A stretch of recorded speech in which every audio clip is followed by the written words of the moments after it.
है कि वो और सैरा ही अब उनके इस कैरेज में आखिरी पैसेंजर्स बचे थे। सो वे टाइम पास करने के लिए आपस में बातचीत करने लगते हैं और सैरा बताती है कि किस तरह से उसका डिवोर्स होने के बाद वो बहुत अकेली हो गई थी, इसलिए वो कुछ समय के लिए छुट्टियां मनाने अपने पेरेंट्स के घर जा रही है। यहाँ लुइस भी मेंशन करता है कि मैक्स की माँ की मौत के बाद उस पर बहुत प्रेशर पड़ा। उसे ना सिर्फ हॉस्पिटल में ओवरटाइम करना पड़ता है, साथ ही बचे हुए टाइम में उसे मैक्स का भी ध्यान रखना होता है। अब तक दोनों समझ चुके थे कि उनकी आपस में काफी अच्छी ट्यूनिंग बन रही है और दोनों अपने कॉन्टेक्ट नंबर्स एक्सचेंज कर लेते हैं। उनकी जर्नी अभी भी काफी लंबी बची थी, तो लुइस की फिर से आंख लग जाती है कि तभी लुइस देखता है कि उनकी ट्रेन बीच रास्ते में रुकी हुई थी। वो विंडो से बाहर देखने लगता है कि बाहर कोई ऑरेंज जैकेट में आदमी किसी घायल को ट्रेन ट्रैक्स पर फेंक रहा है। अब ट्रेन के दोबारा शुरू होते ही लुइस सब कुछ सैरा को बताता है कि कैसे उसे लगा कि बाहर उस ऑरेंज कपड़े वाले आदमी ने किसी घायल को फेंका था। सैरा भी से डर जाती है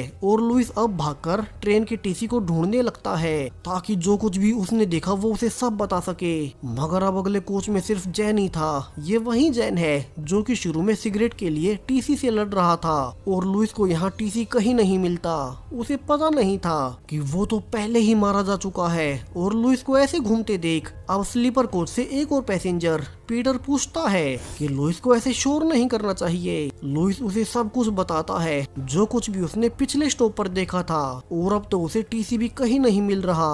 अब पीटर कहता है कि लुइस को कोई भ्रम हुआ होगा और अगर उसे टीसी नहीं ही मिल रहा है तो फिर उसे पुलिस को फोन कर कंप्लेन करनी चाहिए। लुइस ऐसा ही करता है और पुलिस को कंप्लेन करने के बाद सैरा और मैक्स के पास वापस आ जाता है। अब अगले ही स्टेशन पर लुइस और मैक्स को भी उतरना था। सो नीचे उतरने से पहले लुइस एक और पैसेंजर इलेन से भी पूछता है कि क्या उन्होंने टीसी को देखा है, लेकिन इलेन ने भी काफी समय से टीसी को नहीं देखा था। सो सैरा कहती है कि लुइस को नीचे उतरकर स्टेशन गार्ड्स को कंप्लेन करनी चाहिए। वो जाने से पहले उसे किस भी करती है और कहती है कि ये मुलाकात तो सिर्फ उनके रिश्ते की शुरुआत भर है। लेकिन अब सरप्राइजिंगली लुइस के स्टेशन पर तो ट्रेन रुकी ही नहीं थी, उल्टा ट्रेन की स्पीड और ज्यादा बढ़ गई।